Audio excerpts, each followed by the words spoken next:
साडी सरकारी कन्या senior secondary school camp Batala जिला गुरदासपुर विखे सेवा निभा रही हाँ। मेरे वालों तुहानू सारिआं नू प्यार ते सत्कार भरपूर सत श्री अकाल। प्यारे बच्चों, जदों नैतिक गुणां दी घाट आ जाए उदों समाज जिहड़ा वा ढहिंदियां कलां वल नूं तुर पैंदा।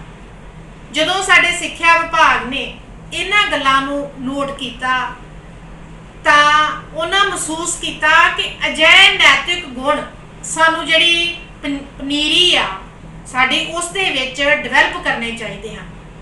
ਜਦੋਂ ਉਸ ਪਨੀਰੀ ਦੇ ਵਿੱਚ ਵਧੀਆ ਨੈਤਿਕ ਗੁਣ ਡਿਵੈਲਪ ਹੋ ਜਾਣਗੇ ਤਾਂ ਉਸ ਦਾ ਸਮਾਜ ਦੇ ਉੱਤੇ ਵੀ ਬਹੁਤ ਵਧੀਆ ਅਸਰ ਪਵੇਗਾ। ਇਸੇ ਗੱਲ ਨੂੰ ਲੈ ਕੇ ਜਿਹੜਾ ਇੱਕ ਵਿਸ਼ਾ ਸ਼ੁਰੂ ਕੀਤਾ ਗਿਆ, ਜਿਸ ਵਿਸ਼ੇ ਦਾ ਨਾਮ ਹੈ ਵੈਲਕਮ ਲਾਈਫ, ਸਵਾਗਤ ਜ਼ਿੰਦਗੀ। ਇਸ ਦੇ ਵਿੱਚ ਅਜਿਹੀਆਂ ਕਿਰਿਆਵਾਂ ਅਧਿਆਪਕਾਂ ਨੇ ਕਰਾਈਆਂ ਜਿਸ ਦੇ ਨਾਲ ਬੱਚਿਆਂ ਵਿੱਚ ਜਿਨ੍ਹਾਂ ਕਦਰਾਂ ਕੀਮਤਾਂ ਦੀ ਘਾਟ ਹੋ ਚੁੱਕੀ ਆ ਉਹਨਾਂ ਕਦਰਾਂ ਕੀਮਤਾਂ ਨੂੰ ਮੁੜ ਤੋਂ ਸੁਰਜੀਤ ਕੀਤਾ ਜਾਵੇ। ਤੇ ਆਓ ਅੱਜ ਅਸੀਂ ਉਹਨਾਂ ਵਿੱਚੋਂ ਹੀ ਇੱਕ ਜਿਹੜਾ ਵਾ ਵਿਸ਼ਾ ਲੈਂਦੇ ਆ ਜੋ ਕਿ ਲਿੰਗਿਕ ਸਮਾਨਤਾ, ਜਾਣੀ ਕਿ ਜੈਂਡਰ ਇਕੁਐਲਿਟੀ।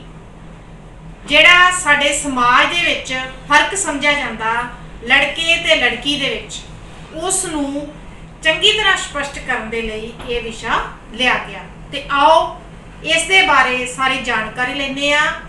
ਲਿੰਗਿਕ ਸਮਾਨਤਾ। मैं तो ਵੱਡੇ ਹੋ ਕੇ ਡੀਐਸਪੀ बनना, तू की बनना है? मैं तो ਵੱਡੇ ਹੋ ਕੇ ਡਾਕਟਰ बनना है। मैं तो ਵੱਡੇ ਹੋ ਕੇ ਆਈਪੀਐਸ ਅਫਸਰ बनना है। ਕੁੜੀਆਂ ਨਹੀਂ ਆਈਪੀਐਸ ਅਫਸਰ ਬਣ ਸਕਦੀਆਂ। ਇਹ ਤੇਰਾ ਵਹਿਮ ਹੈ। ਅੱਜਕੱਲ ਹਰ ਮਹਿਕਮੇ ਵਿੱਚ ਕੁੜੀ ਨੌਕਰੀ ਕਰ ਸਕਦੀ ਹੈ। ਕੁੜੀਆਂ ਸਿਰਫ ਡਾਕਟਰ ਜਾਂ ਟੀਚਰ ਬਣ ਸਕਦੀਆਂ। ਜੇ ਕੁੜੀਆਂ ਆਈਪੀਐਸ ਅਫਸਰ ਬਣ ਗਿਆ ਤੇ ਕਰਦੇ ਕੰਮ ਕਿੰਨੇ ਕਰਨੇ ਨੇ? ਜਿੰਨੀ ਜ਼ਿੰਮੇਵਾਰੀ ਸਾਡੀ ਕੰਮ ਕਰਨ ਦੀ ਓਨੀ ਹੀ ਤੁਹਾਡੀ ਵੀ ਹੈ। ਤੁਸੀਂ ਚੁੱਪ ਕਰੋ। ਤੁਸੀਂ ਚੁੱਪ ਕਰੋ, ਮੈਂ ਸਹੀ ਸਹੀ ਤੁਸੀਂ ਚੁੱਪ ਕਰੋ। ਮੈਂ ਸਹੀ ਆ। ਇੰਨਾ ਸ਼ੋਰ ਕੀ ਹੋ ਰਿਹਾ ਹੈ? पता नहीं दोवें कदों दी लड़ी जा रहे हैं। ਕੀ ਗੱਲ ਹੈ? ਮੈਂ ਇਹ ਕਹਿ ਰਹੀ ਹੈ ਕਿ ਮੈਂ ਵੱਡੇ ਹੋ ਕੇ ਆਈਪੀਐਸ ਅਫਸਰ ਬਣਨਾ। ਜੇ ਕੁੜੀ ਆਈਪੀਐਸ ਅਫਸਰ ਬਣ ਗਿਆ ਤੇ ਘਰ ਦੇ ਕੰਮ ਕਿੰਨੇ ਕਰਨੇ ਨੇ? ਅਮਰਤ, ਤੁਸੀਂ ਇੱਥੇ ਗਲਤ ਹੋ। ਹੁਣ ਦੇ ਜ਼ਮਾਨੇ ਵਿੱਚ ਲੜਕੀਆਂ ਵੀ ਉਹ ਹਰ ਕੰਮ ਕਰ ਸਕਦੀਆਂ ਜੋ ਕਿ ਧਾਰਨਾ ਬਣੀ ਸੀ ਕਿ ਸਿਰਫ ਲੜਕੇ ਕਰ ਸਕਦੇ। ਹੁਣ ਦੇ ਜ਼ਮਾਨੇ ਵਿੱਚ ਲੜਕੀਆਂ ਲੜਕਿਆਂ ਨਾਲੋਂ ਵੀ ਅੱਗੇ ਜਾ ਚੁੱਕੀਆਂ ਨੇ। ਤੁਹਾਡਾ ਇਹ ਸਾਰੀ ਗੱਲ ਨੂੰ ਕਲੀਅਰ ਕਰਨ ਦੇ ਵਾਸਤੇ ਆਪਾਂ ਇੱਕ ਕਿਰਿਆ ਕਰਨੀ ਆ। ਉਹ ਕਿਰਿਆ ਦਾ ਨਾਮ ਆ ਜੈਂਡਰ ਸਿਮਿਲੈਰਿਟੀ, ਜਾਣੀ ਕਿ ਲਿੰਗਿਕ ਸਮਾਨਤਾ, ਜਿਸ ਦੇ ਵਿੱਚ ਲੜਕੀ ਜਾਂ ਲੜਕੇ ਦੇ ਵਿੱਚ ਕੋਈ ਫਰਕ ਨਹੀਂ। ਹਰ ਕੰਮ ਲੜਕੀ ਵੀ ਕਰ ਸਕਦੀ ਆ ਤੇ ਉਹ ਕੰਮ ਲੜਕਾ ਵੀ ਕਰ ਸਕਦਾ। ਆਓ ਇਹ ਸਾਰੀ ਕਿਰਿਆ ਨੂੰ ਆਪਾਂ ਤੁਹਾਨੂੰ ਕਰਕੇ ਦਿਖਾਉਨੇ ਆ, ਫਿਰ ਤੁਹਾਨੂੰ ਚੰਗੀ ਤਰ੍ਹਾਂ ਸਮਝ ਲੱਗੇ।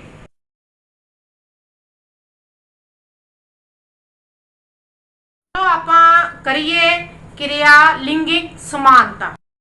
ਬੱਚਿਓ, ਇਸ ਗੱਲ ਨੂੰ ਤੁਹਾਨੂੰ ਸਮਝਾਉਣ ਦੇ ਵਾਸਤੇ ਅਸੀਂ ਸਭ ਤੋਂ ਪਹਿਲਾਂ ਕਿਰਿਆ ਜਿਹੜੀ ਪਹਿਲੀ ਕਰਦੇ ਆ ਉਸ ਦੇ ਵਿੱਚ ਕੀ ਆ ਕਿ ਕੁਝ ਕਥਨ ਦਿੱਤੇ ਆ। ਉਹਨਾਂ ਵਿੱਚ ਲਿੰਗ ਅਨੁਸਾਰ ਕੰਮ ਕਰਨ ਦੇ ਮੌਕਿਆਂ ਅਤੇ ਅਧਿਕਾਰਾਂ ਦੀ ਜਾਣਕਾਰੀ ਦਿੱਤੀ ਗਈ ਹੈ। ਇਸ ਦੇ ਸਾਹਮਣੇ ਆਪਣੀ ਸੂਝ ਅਨੁਸਾਰ ਸਹੀ ਕਥਨ ਤੇ ਸਹੀ ਦਾ ਨਿਸ਼ਾਨ ਲਗਾਉਣਾ ਵਾ 1 ਤੋਂ 4 ਤੱਕ ਅੰਕਾਂ ਦੇ ਹਿਸਾਬ ਨਾਲ। ਇੱਧਰ ਦੇਖੋ, ਇੱਧਰ ਸਾਰੇ ਕਥਨ ਦਿੱਤੇ ਆ ਤੇ ਇੱਧਰ ਅੰਕ ਪਾਏ ਆ। ਤੇ ਜਿਸ ਤਰ੍ਹਾਂ ਪਹਿਲੇ ਅੰਕ ਦੇ ਵਿੱਚ ਪੂਰਨ ਸਹਿਮਤੀ ਨਾ ਆਉਣਾ 1 ਨੰਬਰ, ਪੂਰਨ ਸਹਿਮਤੀ ਨਾ ਆਉਣਾ 2 ਨੰਬਰ, ਪੂਰਨ ਸਹਿਮਤੀ ਨਾ ਆਉਣਾ 3 ਨੰਬਰ, ਪੂਰਨ ਸਹਿਮਤੀ ਨਾ ਆਉਣਾ 4 ਨੰਬਰ। ਤੇ ਇੱਧਰ ਕਥਨ ਆ। ਸਭ ਤੋਂ ਪਹਿਲਾਂ ਕਥਨ ਵੇਖੋ, ਕੁੜੀ ਨਾਲੋਂ ਮੁੰਡੇ ਦਾ ਜਨਮ ਹੋਣਾ ਜ਼ਿਆਦਾ ਜ਼ਰੂਰੀ ਹੈ। ਇਸ ਦੇ ਵਿੱਚ ਜੇਕਰ ਤੁਸੀਂ 1 ਨੰਬਰ ਦੇ ਉੱਤੇ ਟਿਕ ਕਰਦੇ ਜੇ ਤੇ ਇਸ ਦਾ ਮਤਲਬ ਇਹ ਆ ਕਿ ਤੁਸੀਂ 25% ਜਿਹੜੇ ਆ ਇਸ ਗੱਲ ਨਾਲ ਸਹਿਮਤ ਨਹੀਂ ਜੇ। ਜੇ ਤੁਸੀਂ 2 ਨੰਬਰ ਤੇ ਅੱਗੇ ਟਿਕ ਕਰਦੇ ਜੇ ਤੇ ਇਸ ਦਾ ਮਤਲਬ ਤੁਸੀਂ 50% ਇਸ ਕਥਨ ਨਾਲ ਸਹਿਮਤ ਨਹੀਂ।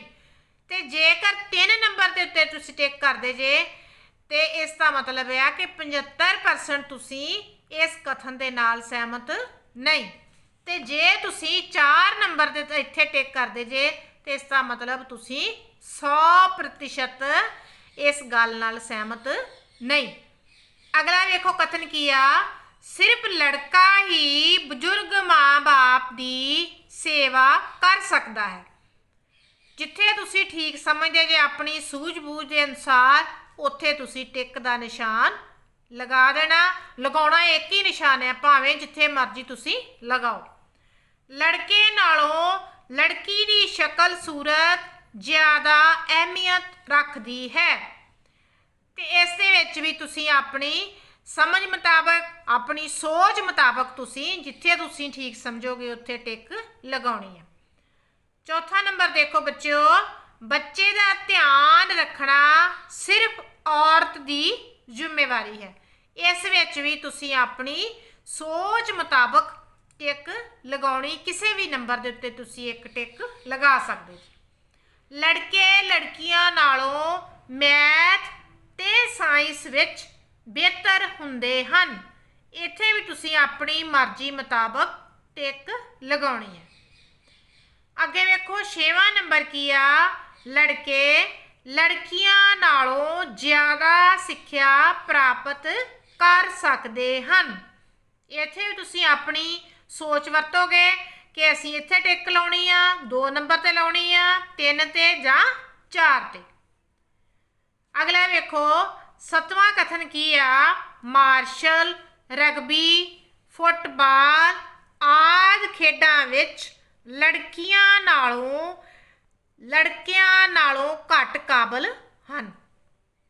ਲੜਕੀਆਂ ਜਿਹੜੀਆਂ ਵਾ ਲੜਕਿਆਂ ਨਾਲੋਂ ਘੱਟ ਕਾਬਲ ਹਨ। ਇਹ ਤੁਸੀਂ ਆਪਣੀ ਸੋਚ ਮੁਤਾਬਕ ਪੂਰਨ ਸਹਿਮਤੀ ਨਹੀਂ, 1 ਜਾਂ 2 ਜਾਂ 3 ਜਾਂ 4 ਕਿਸੇ ਵੀ ਅੱਗੇ ਅੰਕ ਦੇ ਉੱਤੇ ਤੁਸੀਂ ਇੱਕ ਟਿਕ ਕਰ ਦੇਣੀ ਆ ਜਿਹੜੀ ਤੁਹਾਨੂੰ ਆਪਣੀ ਸਹੀ ਲੱਗਦੀ ਹੈ। 8ਵਾਂ ਵੇਖੋ ਕਥਨ ਕੀ ਆ, ਮਰਦ ਪ੍ਰਾਪਰਟੀ, ਜਾਇਦਾਦ ਜਾਂ ਜ਼ਮੀਨ ਦੇ ਮਾਲਕ ਬਣਨ ਲਈ ਔਰਤਾਂ ਨਾਲੋਂ ਜ਼ਿਆਦਾ ਯੋਗ ਹਨ। ਇੱਥੇ ਤੁਸੀਂ ਜਿਹੜਾ ਤੁਸੀਂ ਠੀਕ ਸਮਝਦੇ ਜੇ ਆਪਣੀ ਸੋਚ ਮੁਤਾਬਕ ਉਹਦੇ ਅੱਗੇ ਤੁਸੀਂ ਟਿਕ ਲਗਾ ਦੇਣੀ ਹੈ। ਤੁਸੀਂ ਜਿਸ ਤਰ੍ਹਾਂ ਤੁਹਾਨੂੰ ਦੱਸਿਆ ਕਿ ਆਪਣੇ ਨੰਬਰ ਤੁਸੀਂ ਜੋੜਨੇ ਆ ਜਿੱਥੇ ਜਿੱਥੇ ਤੁਸੀਂ ਟਿਕ ਲਾਈ ਆ, ਤੇ ਮੈਨੂੰ ਆਸ ਵਾ ਕਿ ਤੁਸੀਂ ਆਪਣੇ ਨੰਬਰ ਜੋੜ ਲਏ ਹੋਣਗੇ। ਦੇਖੋ ਬੱਚਿਓ, ਜਿਸ ਤਰ੍ਹਾਂ ਤੁਹਾਨੂੰ ਵੱਖਰੇ 4 ਕਾਲਮ ਬਣਾ ਕੇ ਦਿੱਤੇ ਸੀ ਉਹਨਾਂ ਦੇ ਮੁਤਾਬਕ ਤੁਸੀਂ ਟਿਕ ਕਰ ਲਿਆ ਹੋਵੇਗਾ। ਤੇ ਹੁਣ ਅਸੀਂ ਨੰਬਰ ਤੁਹਾਨੂੰ ਦੱਸਣ ਲੱਗੇ ਆ। ਹੁਣ ਬੱਚੇ ਵੇਖੋ ਤੁਹਾਡੇ ਅੱਗੇ ਸਾਰੇ 4 ਹਿੱਸੇ ਲਿਖ ਦਿੱਤੇ ਆ, ਅੰਕ ਲਿਖ ਦਿੱਤੇ ਗਏ ਆ। ਜੇਕਰ ਤੁਸੀਂ 32 ਤੋਂ 22 ਵਿੱਚ ਜਿਹੜੇ ਟਿਕ ਕੀਤੀ ਆ ਤੁਹਾਡੇ ਨੰਬਰ ਇੰਨੇ ਬਣਦੇ ਆ, ਤੇ ਇਸ ਦਾ ਮਤਲਬ ਕਿ ਜੋ ਵੀ ਸੁਸਾਇਟੀ ਦੇ ਵਿੱਚ ਚੱਲ ਰਿਹਾ ਤੁਸੀਂ ਉਸ ਦੇ ਨਾਲ ਸਹਿਮਤ ਹੋ ਕਿ ਜੋ ਵੀ ਸੁਸਾਇਟੀ 'ਚ ਹੋ ਰਿਹਾ ਵਾ ਲਿੰਗਿਕ ਦੇ ਹਿਸਾਬ ਨਾਲ ਉਹ ਠੀਕ ਹੈ, ਤੇ ਇਹ ਮੇਰੇ ਹਿਸਾਬ ਨਾਲ ਇਹ ਗਲਤ ਆ। ਫਿਰ ਉਸ ਤੋਂ ਪਿੱਛੋਂ 21 ਤੋਂ 16 ਵਿੱਚ ਜੇਕਰ ਤੁਹਾਡੇ ਨੰਬਰ ਆ ਰਹੇ ਆ ਜਿਹੜੇ ਤੁਸੀਂ ਟਿਕ ਕੀਤੇ ਆ, ਤੇ ਇਸ ਦਾ ਮਤਲਬ ਕਿ ਤੁਹਾਡੀ ਥੋੜੀ ਜਿਹੜੀ ਸੋਚ ਵਾ ਉਹ ਠੀਕ ਹੋ ਗਈ ਆ, ਸੁਸਾਇਟੀ ਨਾਲੋਂ ਤੁਸੀਂ ਪ੍ਰੋਗਰੈਸ ਵੱਲ ਜਾ ਰਹੇ ਜੀ। ਤੇ ਜੇਕਰ ਤੁਹਾਡੇ ਨੰਬਰ ਜਿਹੜੇ ਆ 15 ਤੋਂ 9 ਵਿੱਚ ਵਾ ਤਾਂ ਤੁਸੀਂ ਆਪਣਾ ਕਾਫੀ ਸੁਧਾਰ ਕਰ ਲਿਆ, ਜੋ ਕਿ ਤੁਸੀਂ ਲਿੰਗ ਤੇ ਧਾਰ ਤੇ ਤੁਹਾਡੇ ਮਨ ਵਿੱਚ ਜਿਹੜਾ ਵਿਤਕਰਾ ਵਾ ਉਹ ਕਾਫੀ ਹੱਦ ਤੱਕ ਖਤਮ ਹੋ ਚੁੱਕਿਆ ਵਾ। ਤੇ ਜੇਕਰ ਤੁਹਾਡੇ 8 ਤੋਂ 0 ਦੇ ਦਰਮਿਆਨ ਨੰਬਰ ਆ ਰਹੇ ਆ, ਇਸ ਦਾ ਮਤਲਬ ਕਿ ਤੁਹਾਡੇ ਮਨ ਦੇ ਵਿੱਚ ਲਿੰਗਿਕ ਸਮਾਨਤਾ ਦੇ ਲਈ ਪੂਰਾ ਸਨਮਾਨ ਵਾ, ਇੱਕੋ ਜੇ ਤੁਸੀਂ ਸਮਝਦੇ ਜੇ ਲਿੰਗ ਦੇ ਆਧਾਰ ਤੇ ਤੁਸੀਂ ਕੋਈ ਵੀ ਵਿਤਕਰਾ ਨਹੀਂ ਸਮਝਦੇ। ਤੇ ਸਾਨੂੰ ਜਿਹੜੀ ਆਪਣੀ ਸੋਚ ਨੂੰ ਇਸ ਦੇ ਮੁਤਾਬਕ ਕਰਨਾ ਚਾਹੀਦਾ।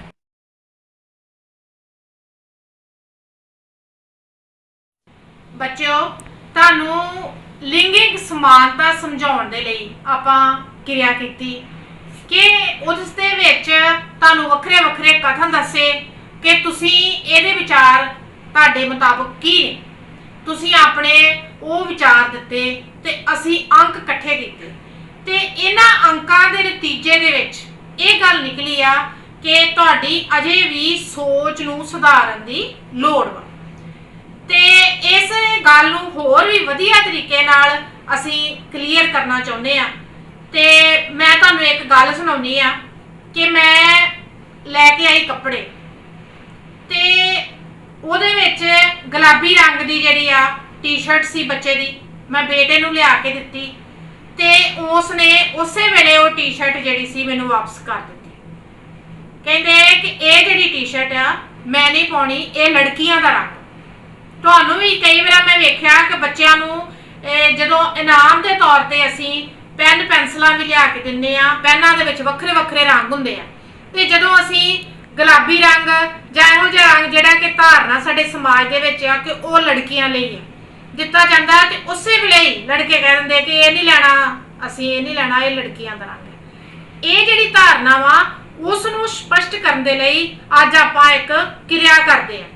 ਤੇ ਆਹ ਵੇਖੋ, ਇਸ ਗੱਲ ਨੂੰ ਸਪਸ਼ਟ ਕਰਨ ਵਾਸਤੇ ਮੈਂ 10 ਜਿਹੜੇ ਆ ਨੁਕਤੇ ਲਿਖੇ ਆ। ਇਹਨਾਂ 10 ਨੁਕਤਿਆਂ ਦੇ ਵਿੱਚ ਜਿਹੜਾ ਵਾ ਇਹੋ ਹੀ ਦੱਸਣਾ ਵਾ ਕਿ ਲੜਕੇ ਤੇ ਲੜਕੀ ਦੇ ਵਿੱਚ ਕੋਈ ਅੰਤਰ ਨਹੀਂ। ਤੇ ਇਹ ਤੁਸੀਂ ਆ ਵੇਖੋ, ਪਹਿਲਾਂ ਕੀ ਆ, ਨੱਚਣਾ, ਗੁਲਾਬੀ ਰੰਗ, ਨਰਸ, ਨੀਲਾ ਰੰਗ, ਇੰਜੀਨੀਅਰ, ਖਾਣਾ ਬਣਾਉਣਾ, ਡਾਕਟਰ, ਵਿਗਿਆਨੀ, ਚਮਕੀਲੀ ਤੇ ਵਕੀਲ। ਇਹ ਸ਼ਬਦ ਇਸ ਕਰਕੇ ਲਿਖੇ ਆ ਕਿ ਇਹ ਜਿਹੜੇ ਸ਼ਬਦ ਵਾ ਇਹ ਤੁਹਾਡੇ ਦਿਮਾਗ ਦੇ ਵਿੱਚ ਉਸੇ ਵੇਲੇ ਪ੍ਰਸ਼ਨ ਪੈਦਾ ਕਰਨਗੇ, ਠੀਕ ਹੈ ਨਾ। ਤੇ ਹੁਣ ਤੁਸੀਂ ਸੋਚੋ ਬੱਚਿਓ, ਤੁਸੀਂ ਦੱਸੋ ਕਿ ਜਿਹੜਾ ਵਾ ਨੱਚਣਾ, ਇਹ ਸਿਰਫ ਲੜਕੀਆਂ ਲਈ ਸ਼ਬਦ ਵਰਤਿਆ ਜਾਂਦਾ ਕਿ ਲੜਕਿਆਂ ਲਈ ਵੀ ਵਰਤਿਆ ਜਾਂਦਾ? ਦੋਵਾਂ ਵਾਸਤੇ। ਹੁਣ ਜਿਹੜੀ ਮੈਂ ਗੱਲ ਕੀਤੀ ਆ ਰੰਗ ਦੀ, ਗੁਲਾਬੀ ਰੰਗ, ਜੇਕਰ ਬੇਟਾ ਤੁਹਾਨੂੰ ਗੁਲਾਬੀ ਰੰਗ ਦੀ ਕੋਈ ਚੀਜ਼ ਲਿਆ ਕੇ ਦਿੱਤੀ ਜਾਵੇ, ਅੰਮ੍ਰਿਤ ਤੁਸੀਂ ਦੱਸੋ, ਤੇ ਤੁਸੀਂ ਉਹ ਆਰਾਮ ਨਾਲ ਵਰਤ ਲਓਗੇ? ਨਹੀਂ ਜੀ। ਦੇਖਿਆ, ਉਹੀ ਫਿਰ ਤੁਹਾਡਾ ਦੇਖ ਲਓ ਉਤਰਿਆ ਕਿ ਗੁਲਾਬੀ ਰੰਗ ਮੈਂ ਨਹੀਂ ਵਰਤਣਾ। ਇਹੋ ਜੀ ਕੋਈ ਗੱਲ ਨਹੀਂ, ਹਰ ਇੱਕ ਰੰਗ ਹਰ ਇੱਕ ਲਈ ਕੋਈ ਇਹਦੇ ਵਿੱਚ ਵੱਖਰਤਾ ਨਹੀਂ ਹੁੰਦੀ ਕਿ ਇਹ ਸਿਰਫ ਲੜਕੀਆਂ ਵਾਸਤੇ ਆ ਜਾਂ ਇਹ ਸਿਰਫ ਲੜਕਿਆਂ ਵਾਸਤੇ ਆ।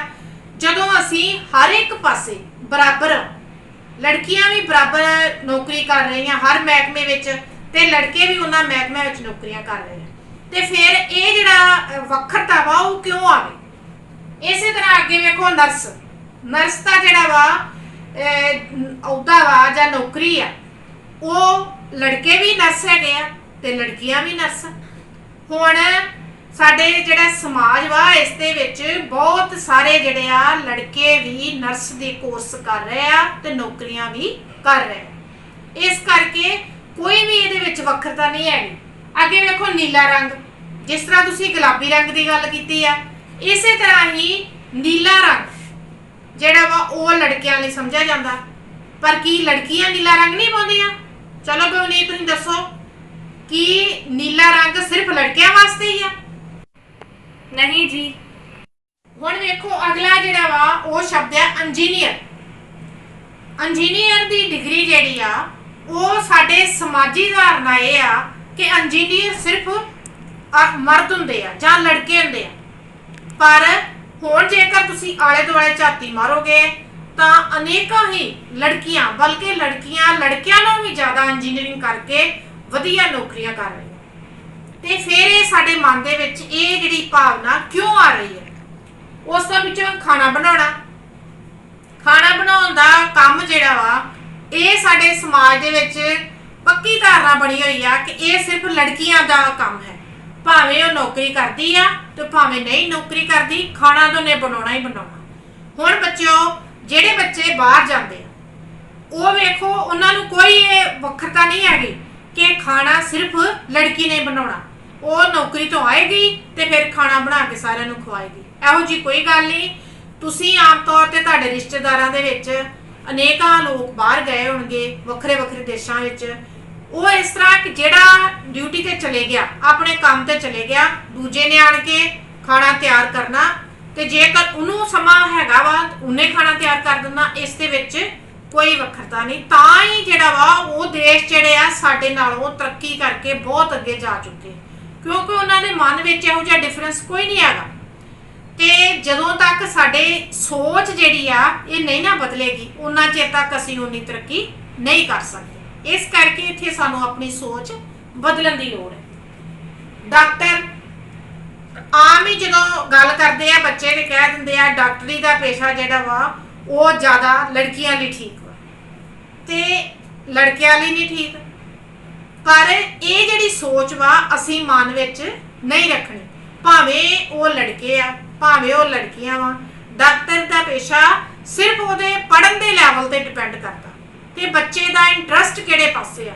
ਜੇ ਉਹਦਾ ਮੈਡੀਕਲ ਲਾਈਨ 'ਚ ਇੰਟਰਸਟ ਵਾ ਤੇ ਉਹ ਡਾਕਟਰੀ ਪੇਸ਼ਾ ਅਪਣਾਏਗਾ, ਭਾਵੇਂ ਉਹ ਲੜਕਾ ਵਾ ਭਾਵੇਂ ਉਹ ਲੜਕੀ ਆ। ਤੇ ਜੇਕਰ ਉਸਦਾ ਇੱਧਰ ਮੈਡੀਕਲ 'ਚ ਨਹੀਂ ਦੀ ਦਿਲਚਸਪੀ ਹੈਗੀ ਤੇ ਉਹ ਨਾਨ ਮੈਡੀਕਲ ਰੱਖ ਕੇ ਇੰਜੀਨੀਅਰਿੰਗ ਜਾਂ ਹੋਰ ਕਿਸੇ ਲਾਈਨ ਦੇ ਵਿੱਚ ਚਲਾ ਜਾਵੇਗਾ। ਮੇਨ ਮੁੱਦਾ ਇਹ ਹੋਣਾ ਚਾਹੀਦਾ।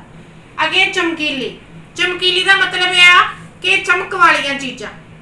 ਕੀ ਚਮਕ ਵਾਲੀਆਂ ਚੀਜ਼ਾਂ ਸਿਰਫ ਲੜਕੀਆਂ ਹੀ ਵਰਤੀਆਂ ਕਿ ਲੜਕੇ ਨਹੀਂ ਵਰਤੇ? ਇਹ ਤੁਸੀਂ ਆਪਣੇ ਮਨ ਵਿੱਚ ਸੋਚੋ ਤੇ ਦੱਸੋ ਕਿ ਕੀ ਇਹ ਕਥਨ ਜਿਹੜਾ ਵਾ ਉਹ ਸਹੀ ਹੈ। ਇਹ ਜਿਹੜਾ ਬੱਚਿਓ ਦੋਵਾਂ ਵਾਸਤੇ ਹੀ ਹੈ, ਲੜਕੀਆਂ ਵਾਸਤੇ ਵੀ ਕਿ ਲੜਕਿਆਂ ਵਾਸਤੇ ਵੀ। ਆਪਣੀ ਆਪਣੀ ਰੁਚੀ ਦੇ ਮੁਤਾਬਕ ਹਰ ਕੋਈ ਜਿਹੜਾ ਵਾ ਇਹ ਜੇ ਚੀਜ਼ਾਂ ਵਰਤ ਸਕਦਾ। ਵਕੀਲ, ਹੁਣ ਜਿਹੜਾ ਸਾਡਾ ਸਮਾਜ ਵਾ ਉਸ ਦੇ ਵਿੱਚ ਲੜਕੀਆਂ ਲੜਕਿਆਂ ਨਾਲੋਂ ਵੀ ਵੱਧ ਵਕੀਲ ਨੇ। ਇਹ ਜਿਹੜੀ ਧਾਰਨਾ ਜਿਹੜੀ ਗਲਤ ਆ ਕਿ ਸਿਰਫ ਲੜਕੇ ਹੀ ਵਕੀਲੀ ਦਾ ਪੇਸ਼ਾ ਕਰ ਸਕਦੇ ਆ, ਇਹ ਸਾਡੇ ਪੁਰਾਣੇ ਵਿਚਾਰ ਸਨ। ਇਹਨਾਂ ਨੂੰ ਛੱਡ ਕੇ ਆਪਣੀ ਸੋਚ ਨੂੰ ਸੁਧਾਰਨ ਦੀ ਲੋੜ ਵਾ, ਤਾਂ ਹੀ ਅਸੀਂ ਉਹਨਾਂ ਦੇਸ਼ਾਂ ਦੇ ਤਰੱਕੀ ਵਾਲੇ ਦੇਸ਼ਾਂ ਦੇ ਬਰਾਬਰ ਪਹੁੰਚ ਸਕਦੇ ਆ ਜਦੋਂ ਅਸੀਂ ਆਪਣੀ ਸੋਚ ਨੂੰ ਬਦਲ ਲਵਾਂਗੇ।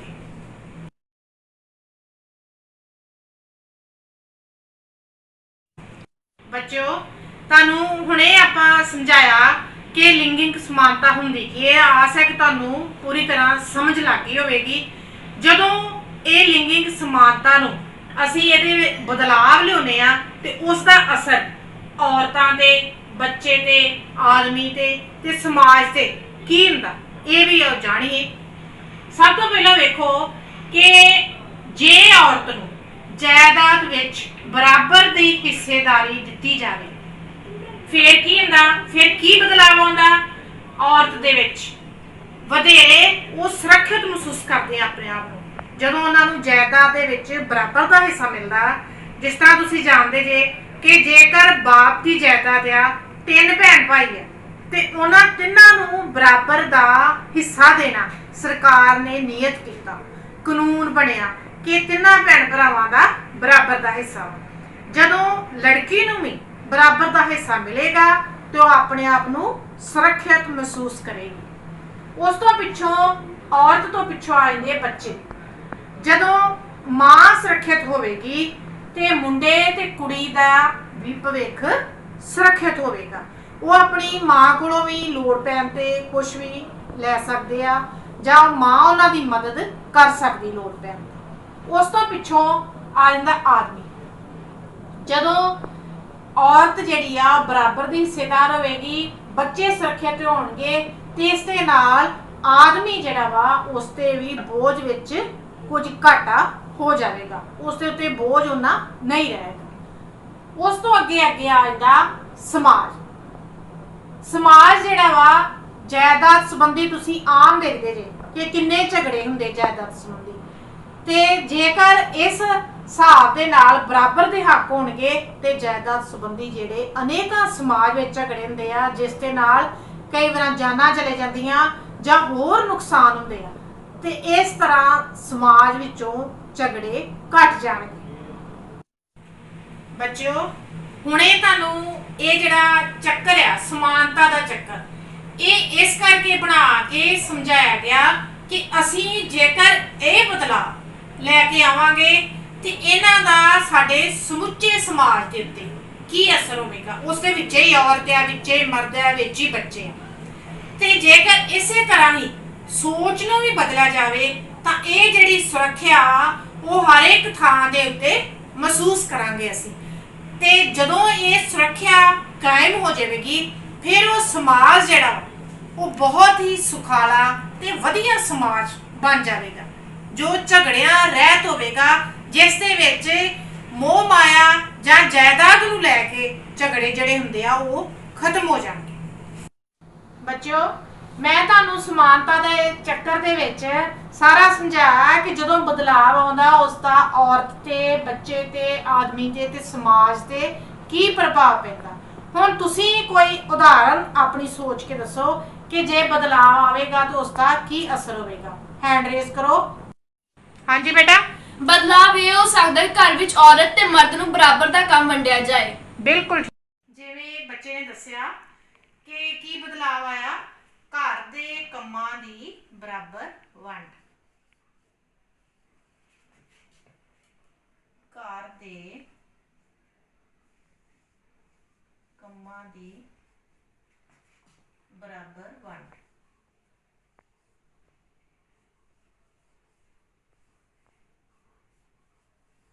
ਬਰਾਬਰ ਵੰਡ।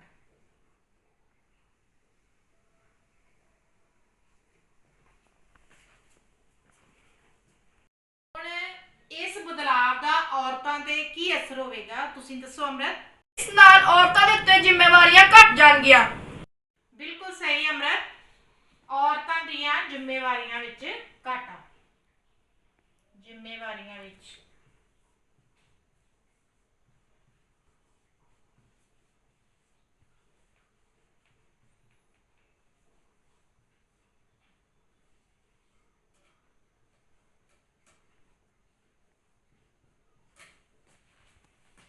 ਔਰਤ ਦੀ ਜਿਹੜੀ ਜ਼ਿੰਮੇਵਾਰੀ ਆ ਉਹਦੇ ਵਿੱਚ ਘਾਟਾ ਹੋ ਜਾਊਗਾ।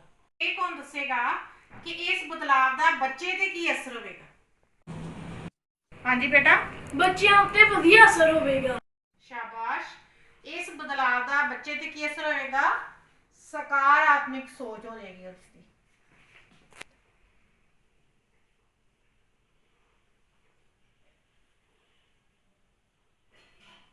ਸਕਾਰਾਤਮਕ ਸੋਚ ਹੋ ਜਾਏਗੀ।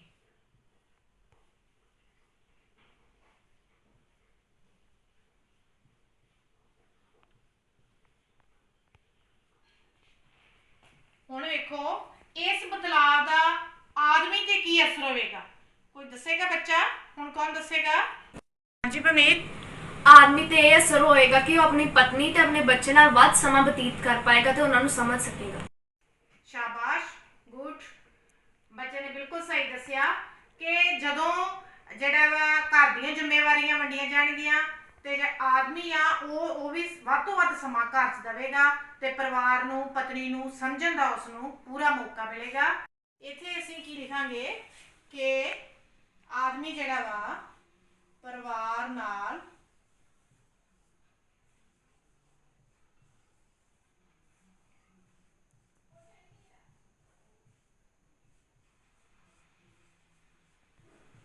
ਸਮਾਂ ਬਿਤਾ ਸਕੇਗਾ।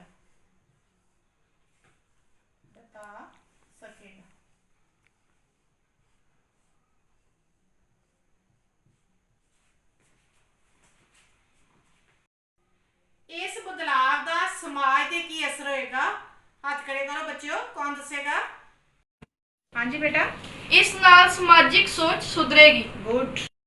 ਸ਼ਾਬਾਸ਼ ਬੱਚੇ, ਬਹੁਤ ਸਹੀ ਦੱਸਿਆ ਬੱਚੇ ਨੇ ਕਿ ਇਸ ਸਭ ਦੇ ਮਿਲਾਪ ਦੇ ਨਾਲ ਜੋ ਜੋ ਸੁਧਾਰ ਹੁੰਦੇ ਆ ਔਰਤ 'ਚ, ਬੱਚੇ 'ਚ, ਆਦਮੀ 'ਚ ਤੇ ਸਮਾਜ ਦੇ ਕੀ ਅਸਰ ਹੋਵੇਗਾ, ਸਮਾਜਿਕ ਸੋਚ ਸੁਧਰੇਗੀ।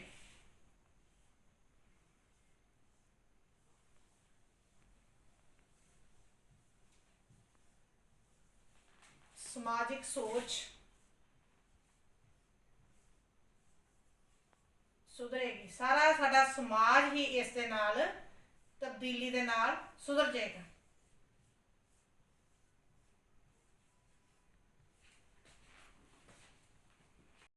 ਬੱਚਿਓ ਵੇਖੋ ਇਸ ਬਦਲਾਅ ਦੇ ਨਾਲ ਔਰਤ, ਬੱਚੇ, ਆਦਮੀ, ਸਮਾਜ ਸਾਰਿਆਂ ਤੇ ਅਸਰ ਪਿਆ ਤੇ ਇਸ ਦੇ ਨਾਲ ਜਿਹੜੀ ਆ ਸਮਾਜਿਕ ਸੋਚ ਬਦਲੇਗੀ ਤੇ ਇਸ ਦੇ ਨਾਲ ਜੇ ਤੁਹਾਨੂੰ ਸਮਝ ਲੱਗ ਗਈ ਇਹ ਸਾਰੀ ਸਮਾਨਤਾ ਦੇ ਚੱਕਰ ਦੀ ਤੇ ਫਿਰ ਸਮਾਜ ਨੂੰ ਵੀ ਸਮਝ ਲੱਗ ਜਾਏਗੀ। ਜੇ ਸਮਾਜ ਨੂੰ ਸਮਝ ਲੱਗ ਗਈ ਤੇ ਇੱਕ ਵਧੀਆ ਸਮਾਜ ਸਾਡਾ ਉਸਰੇਗਾ ਤੇ ਮੈਂ ਆਸ ਕਰਦੀ ਕਿ ਤੁਹਾਨੂੰ ਇਹ ਵਧੀਆ ਤਰੀਕੇ ਨਾਲ ਸਮਝ ਲੱਗ ਗਈ। ਪਿਆਰੇ ਬੱਚਿਓ, ਅਸੀਂ ਤੁਹਾਨੂੰ ਲਿੰਗਿਕ ਸਮਾਨਤਾ, ਜੈਂਡਰ ਇਕੁਐਲਿਟੀ ਹੋਣੀ ਚਾਹੀਦੀ ਹੈ ਤੁਹਾਡੇ ਵਿੱਚ, ਇਸ ਗੱਲ ਨੂੰ ਸਮਝਾਉਣ ਦੇ ਵਾਸਤੇ ਵੱਖ-ਵੱਖ ਕਿਰਿਆਵਾਂ ਕਰਾਈਆਂ। ਉਹਨਾਂ ਕਿਰਿਆਵਾਂ ਦੇ ਰਾਹੀਂ ਤੁਹਾਨੂੰ ਸਮਝਾਇਆ ਗਿਆ ਕਿ ਕਿਸ ਤਰ੍ਹਾਂ ਅਸੀਂ ਆਪਣੇ ਦਿਮਾਗ ਦੇ ਵਿੱਚੋਂ ਇਹ ਸੋਚ ਕੱਢ ਸਕਦੇ ਹਾਂ ਕਿ ਲੜਕੇ ਤੇ ਲੜਕੀ ਵਿੱਚ ਕੋਈ ਫਰਕ ਨਹੀਂ। ਹਰ ਇੱਕ ਫੀਲਡ ਦੇ ਵਿੱਚ ਲੜਕੇ ਕੰਮ ਕਰ ਸਕਦੇ ਆ ਤੇ ਉੱਥੇ ਲੜਕੀਆਂ ਵੀ ਕਰ ਸਕਦੀਆਂ। ਤੇ ਅਸੀਂ ਆਸ ਇਹੋ ਹੀ ਕਰਦੇ ਆ ਕਿ ਤੁਹਾਨੂੰ ਇਹ ਜਿਹੜੀ ਗੱਲ ਵਾ ਚੰਗੀ ਤਰ੍ਹਾਂ ਸਮਝ ਲੱਗ ਗਈ ਹੋਵੇਗੀ ਕਿ ਲੜਕੇ ਤੇ ਲੜਕੀ 'ਚ ਕੋਈ ਫਰਕ ਨਹੀਂ ਗੇ। ਤੇ ਜੇਕਰ ਅਸੀਂ ਆਪਣੀ ਸੋਚ ਨੂੰ, ਬੱਚੇ ਜਿਹੜੇ ਆਪਣੀ ਸੋਚ ਨੂੰ ਸੁਧਾਰ ਲੈਣਗੇ ਤੇ ਇੱਕ ਵਧੀਆ ਸਮਾਜ ਦੀ ਉਸਾਰੀ ਹੋਵੇਗੀ। ਜਦੋਂ ਵਧੀਆ ਸਮਾਜ ਬਣ ਜਾਏਗਾ ਫਿਰ ਉਸ ਦੇ ਵਿੱਚ ਵੱਖਰੀ ਵੱਖਰੀ ਜਿਹੜੀ ਆ ਦੰਗੇ ਹੁੰਦੇ ਆ ਜਾਂ ਕਰਪਸ਼ਨ ਹੁੰਦੀ ਆ ਜਾਂ ਗਲਤ ਕੰਮ ਹੁੰਦੇ ਆ ਉਹ ਨਹੀਂ ਹੋਣਗੇ। ਇਸ ਕਰਕੇ ਤੁਸੀਂ ਆਪਣੀ ਸੋਚ ਨੂੰ ਵੀ ਸੁਧਾਰਨਾ ਤੇ ਆਪਣੇ ਆਲੇ ਦੁਆਲੇ ਦੀ ਸੋਚ ਨੂੰ ਵੀ ਸੁਧਾਰਨਾ ਤੇ ਬਰਾਬਰਤਾ ਦਾ ਜਿਹੜਾ ਵਾ ਫਾਰਮੂਲਾ ਉਹ ਰੱਖਣਾ।